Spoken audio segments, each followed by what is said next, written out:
Hey everyone, welcome back to the channel. I'm Wasim Bashir, and today we are diving into an important topic for anyone involved in B2B marketing, landing pages. Whether you're generating leads or nurturing potential clients, your landing pages is often the first impression your audience gets. So let's talk about the 8 common mistakes to avoid to make sure your landing page converts like a pro.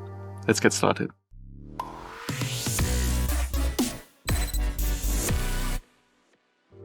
The first mistake is distractions. A landing page should have only one goal and one goal only, that is conversion. Whether that's capturing an email, getting a sign up, or making a purchase, everything on your page should drive towards that goal. Avoid unnecessary links, pop-ups, or anything that might divert your visitors' attention. This is based on the psychological principle paradox of choice. Too many options or distractions can overwhelm visitors, leading them to making no decision at all. Let's take an example from one of our own landing pages. This is a landing page which we use for a PPC campaign. And if you notice here, these 3 navigation links actually don't point to some other pages. They actually just link to the sections on the page. So if I click why choose Apexture, it'll just scroll down to that section of the page. And notice also, there are no other external links. So for example, there are no social media icons or any other links which will distract people or visitors to some kind of other action. So the only thing effectively visitors can do here is literally just click this button, talk to a specialist, and they will see this form where they can fill this out. And this is very deliberate. Even if they click find out more, they just scroll to the different sections of the page where they can obviously interact more with the page. And the idea is to keep them focused, because if we allow visitors to redirect to a different page, they will lose attention, and that could lead to obviously no conversions. So the only point is to give them enough so that they make a decision. And the decision here is to click this button and to fill out the form. Next up is ad relevancy. Imagine clicking on an ad for a free ebook on B2B marketing strategies and landing on a page selling software. That's a disconnect. Your landing page must align with the promise of your ad. Consistency is key, making sure that the headline, visuals, and other match what was advertised to build trust and encourage conversions. This ties into the expectation theory, where meeting customers' expectations enhances satisfaction and trust. So in this example, I typed in the keyword software development consultancy, and as you can see, there's quite a few search results which show up, and there's one result here which seems a bit odd. So first of all, I've typed in software development consultancy, but this campaign is focused on the word or keyword fintech software development. So although I could be any other industry, but for some reason they probably have a broad match setting set up, and they're bidding on this keyword. Even though I didn't type in fintech software development, but it's still showing up as fintech software development. As you can see here, the keyword does match somewhat. The software development part is in there, but there's other descriptions or headlines which have been used. So for example, here it says customized fintech solutions, and their developers are building robust backend solutions for the fintech industry. So as you can imagine, if I'm not from fintech, this ad is irrelevant. Especially if I click on it, it then goes onto a page which talks about financial Python development. So I never mentioned Python, I never mentioned finance. So as you can see here, there's a disconnect between what my intent was and what the keyword and the landing page says, because even though Python wasn't part of the actual ad, it is somewhat the most significant thing on the page. So here's why I feel there's a big disconnect. If I haven't typed in those keywords, and if the keywords never showed up in the search results, and the landing page is disconnected with the ad, that could be definitely an issue when it comes to managing relevancy. So I would recommend having a better approach where focusing on exact term keywords, and then having exact keywords match the headlines and descriptions in the ad, and then have landing pages which then talk exactly about that headline or description, expanding that so it's all one funnel and everything is relevant. Mistake number 3, No tracking. If you're not tracking your landing page's performance, you're kind of blind. Use tools like Google Analytics, heat maps, and conversion tracking to understand how visitors interact with your page. This data is invaluable for making informed improvements. One of the tools we use in our agency is Crazy Egg, and Crazy Egg is one of the, I think, most reliable heat mapping tool which we've used across different clients, websites, and landing pages, and we've been using it for many years. So inside Crazy Egg, for example, you can collect heat maps, you can collect scroll maps, you can also add different layers of information. For example, if you want to understand where people are clicking and those things which are not clickable, and then improve your landing page or your websites based on these learnings. So even if you're doing conversion tracking, if you have, let's say, Google Ads set up or Facebook Pixel set up, this layer of understanding of users will give you better indication of what and how to improve certain things. I've got a separate video which I'll link in the description where you can learn more about heat maps and how heat maps can help improve conversions. Number 4 is not using a dedicated landing page builder. Sure, you can create a landing page on your main website's platform, but dedicated builders like Unbounce or Lead Pages offer specialized tools and templates optimized for conversions. They can save you time and help you create more effective landing pages. Let me show you a very quick demonstration of why you should use a landing page builder tool. So I've got Unbounce open here. And as you can see from this simple dashboard, you can see exactly how many people have visited this page and how many people did in fact fill out the form on the site or in this page, and what was the conversion rate. So if I show you this page very quickly, it's a very simple page where people can enter their name, email, and first name and last name and email, and then sign up to the offer.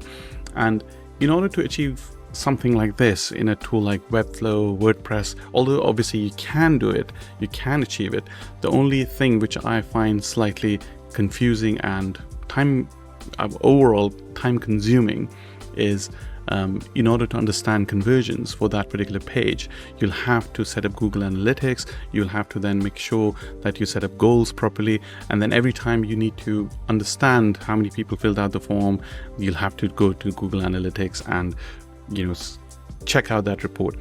I find that, that takes a lot of time. But in this case, I can easily come in here and see exactly what my conversion rate is. And on top of that, if I want, I can now do something about it. So I can click this button, create new variant, and I can duplicate this page, which I already have. And once I have this here, I can make some changes to it.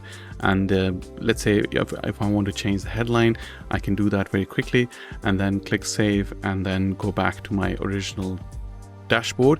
And then once I'm happy with those changes which I made, I can now set this as an A/B test, and then I can add this variation to the test and then set weightage. So for example, I want 50% of people to visit one variation and 50% the other, confirm it, and then republish it. Once I do that, Unbounce will automatically then distribute the traffic evenly on both of these variations, and over time it will show me exactly how many people visited A version versus D version in this case, or B version, and what were the conversion rates for both of these pages. And over time it will give me an indication which variation works better, and I can then pause the one which has low conversions and enable the other and continue with my iteration of testing. So to do what I just showed you in WordPress or Webflow, it's obviously, it's not impossible. It just means that you'll have to invest a lot of time and effort, or sometimes use other third-party tools like VWO or Optimizely to get that done. But with tools like Lead Pages, Unbounce, or any other landing page builder tools out there which support A/B testing, this comes out of the box. Mistake number 5 is not thinking about the full funnel. Your landing page is just one part of the customer journey. Consider what happens before and after they land on your page. Ensure your messaging is consistent across all touch points, and have a clear follow-up plan in order to make sure that you're nurturing leads through the funnel. This relates to the holistic marketing concept, which emphasizes the importance of a unified marketing strategy that considers all customer touchpoints. Let me show you an example of Change. Change is a SaaS platform which enables e-commerce stores to take in donation payments. And there's quite a few things which is obviously applicable across different SaaS and probably other brands as well, or different industries. So typically there's a Google ad which people click, and that's the first metric which you want to understand or to measure. So the click-through rate of the ad, and then they land onto the landing page, and here we will count the page view and how much time they spent on this page, and finally maybe look at, for example, different scroll depths on this page. But the key important metric here is how many people filled out the form on this page, because that will give us a conversion rate for this particular page. And after this, when they fill out the form, they go to a thank you page where they can actually book a call with one of the sales guys. And so you can imagine there's different KPIs. So one is a click-through rate of the ad, then there's page view, then the form conversion rate, and then finally people who will actually book a demo call. And then there will be other metrics like people attending those calls, and then finally sales qualified leads which actually come out of those demo calls. So understanding the full funnel and understanding the numbers around these full funnel and understanding those KPIs is very important when you're building these different interfaces and obviously these different touch points, because they all matter. So starting from the beginning of click-through rate till the end of like becoming a customer, understanding those little data points will give you an indication of where you can improve. But yeah, as long as you're measuring them, you can then manage them. Mistake number 6, not having an experimentative mindset. The best marketers are always testing. A/B test your headline, call to action buttons, images, and layout. Small changes can have a big impact on your conversion rate, and sometimes you'll have to take some risks and maybe need to deviate from the brand book. I've seen clients who don't want to change their colors for their buttons that stand out, and when I ask them, they just say, oh, we need to stick to the brand. To these clients, I say, do you want more results, or do you want the page to just look branded? Here's an interesting example from Flair. So we started by putting this page together, which was a book a trial page, and here people could book a demo or book a trial. And we put this page thinking we need obviously all these different sections like frequently asked questions, some reviews, and why, you know, what will happen if they book a trial or book a demo, because it'll be like a call. And we ran this and we had good results, but then we had this epiphany that we want to test it. And one of the tests was to actually come up with a shorter version. And let me show you the shorter version now. So this page effectively just has got the main hero section where we have the form on the right side, and then we have some social proof in case of testimonials.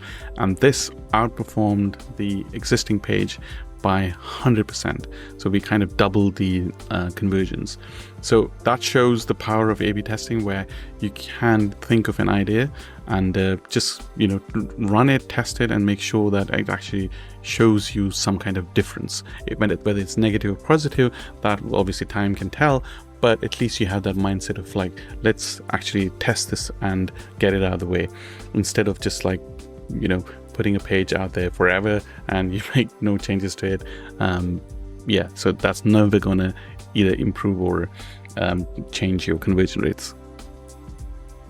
The one mistake I constantly find people making on a landing page is trying to make them too fancy. All that complexity kills conversions. A clean, straightforward design often works best. This ties into the simplicity principle in psychology, which states that people prefer simpler solutions that require less cognitive effort to understand and interact with. Keep your landing page design simple to enhance clarity and conversion rates.